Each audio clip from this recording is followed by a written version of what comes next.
Cool. I'm here with Gareth Cliff, well loved, well hated. We've chatted about that. I mean, people have a whole lot of opinions about you. I mean, people either love you or they really hate you. Why do you think that is? It's a good thing people aren't apathetic. Otherwise, I wouldn't really be any good to the media business at all. It's my radio show, it's television, or anything else. I think that it's important that I mentioned to you in a discussion we've had before that freedom is something you fight for every day. It's not something that is achieved. If you really want to be free, and to me freedom is the most valuable prize you will gain in your life, you need to keep working at that. And part of working at that is saying things because you're thinking them, and having the freedom of expression to be able to voice your opinion on all kinds of things, even if it upsets people or offends people or makes you unpopular. Luckily, I care more about my own freedom than I do about being popular to you.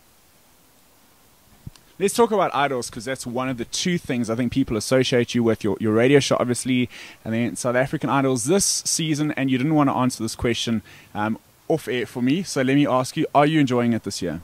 I only didn't want to answer it off air for you because I must justify this, otherwise it sounds like I'm evasive.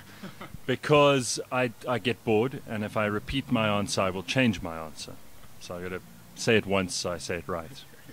I'm not bored. I get bored around somewhere around the top 10 to the top 5. I get very, very bored. That's because I've got a bit of ADHD. I have a very short attention span, and I don't really care that much about talent. I like talent. When talent is obvious and evident, it's always a pleasure to watch and to listen to. I don't love it that much that I would buy tickets to Idols if I weren't on the show. And I wouldn't watch Idols necessarily if I weren't on the show. I watch it, and I happen to have grown to love Idols and some other TV talent shows, but I never would have. That wasn't my default position. So I get bored, but then luckily around the top 3, the talent is of such a quality and a standard. And you know, the singers, the contestants are so good by then that they are trained performers. They've been on a rigorous schedule of learning a song, performing a song, singing a song every week, which makes them better. So they're worth watching. The top 10, they're not worth watching. I wouldn't put anyone through that. The producers are cruel to do it. And of course I love the auditions because that's funny.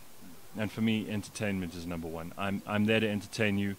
The contestants are there to entertain you. The bad people are my favorite part of Idols.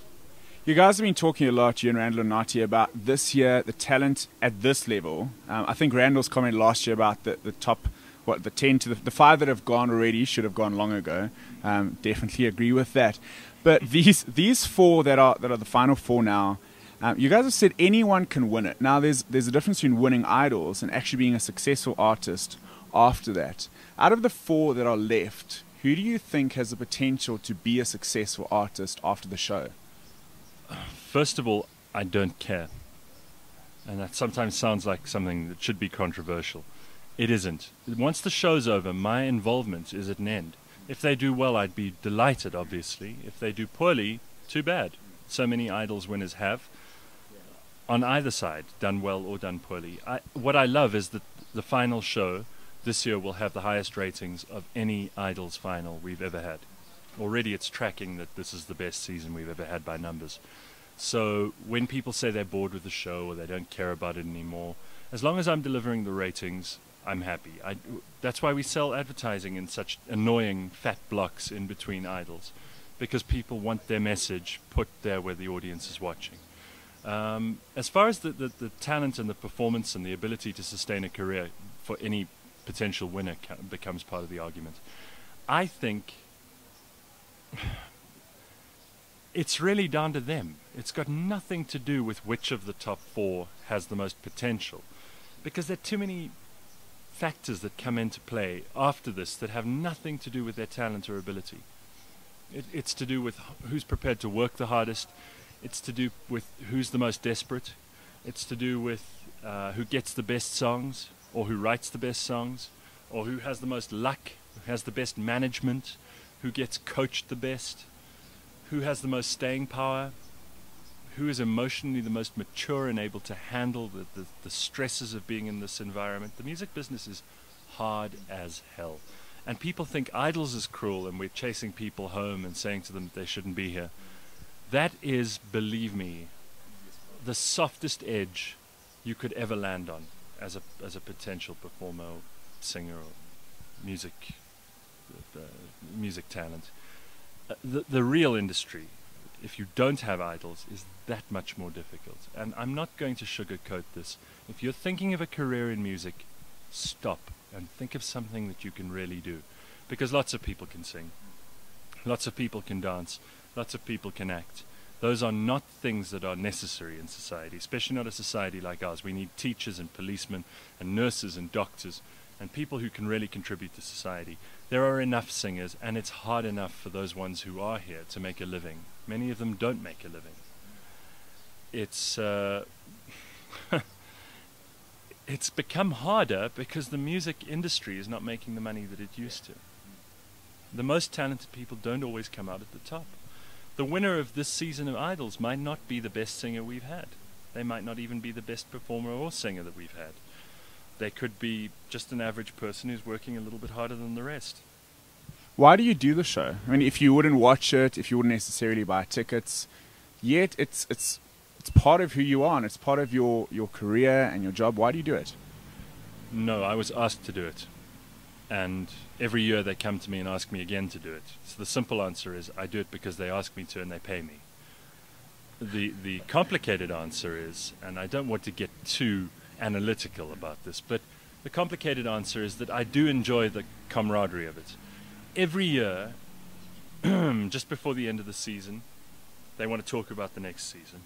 And then they say to us, oh, but you know, we're going to take it up a level. And I love the producers. Gavin and Annika and Pro have worked really hard to take this show up a level every time. Every season has been better than the previous one, in terms of audience numbers, in terms of the kinds of material that the contestants do, the camera work, the production, the locations, the fun, the laughter, the amount of thought that goes into every single minute of programming on that show is just incredible.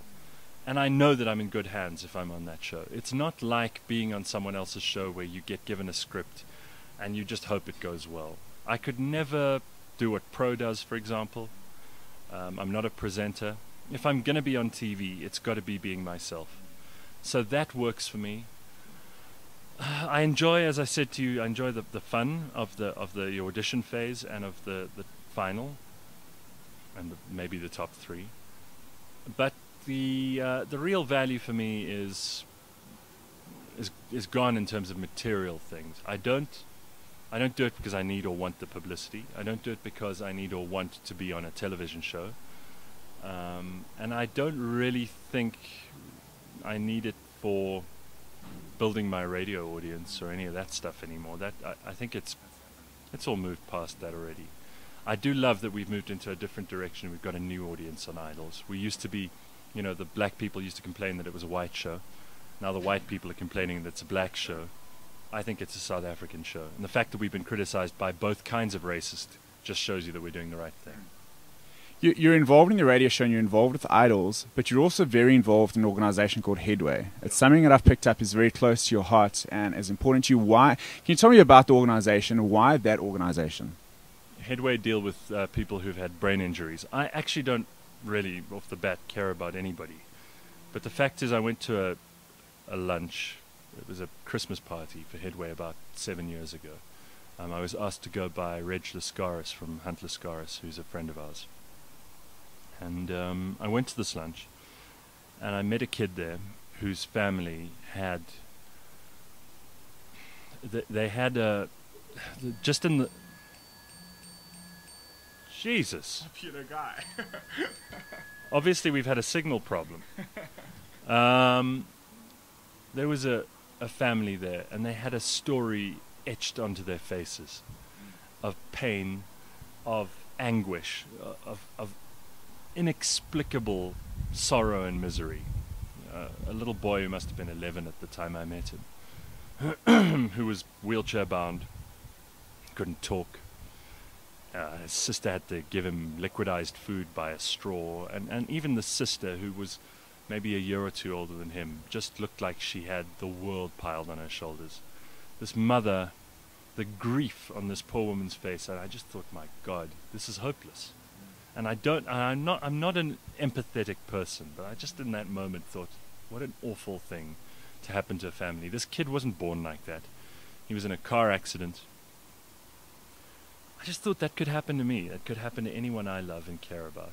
And I said to them in a moment of weakness, maybe I shouldn't. I shouldn't have done any of this.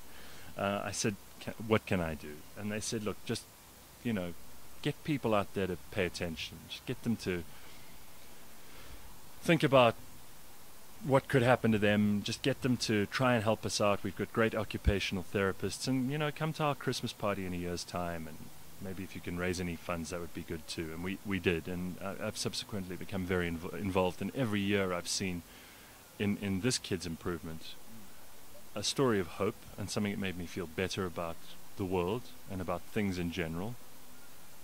And I just think that you have to do, when something matters to you, when something affects you on a level that you can't always explain, especially for someone who's a rational person who doesn't necessarily believe that you can't explain certain things. I believe there is an explanation, we just haven't got to the way to do it yet.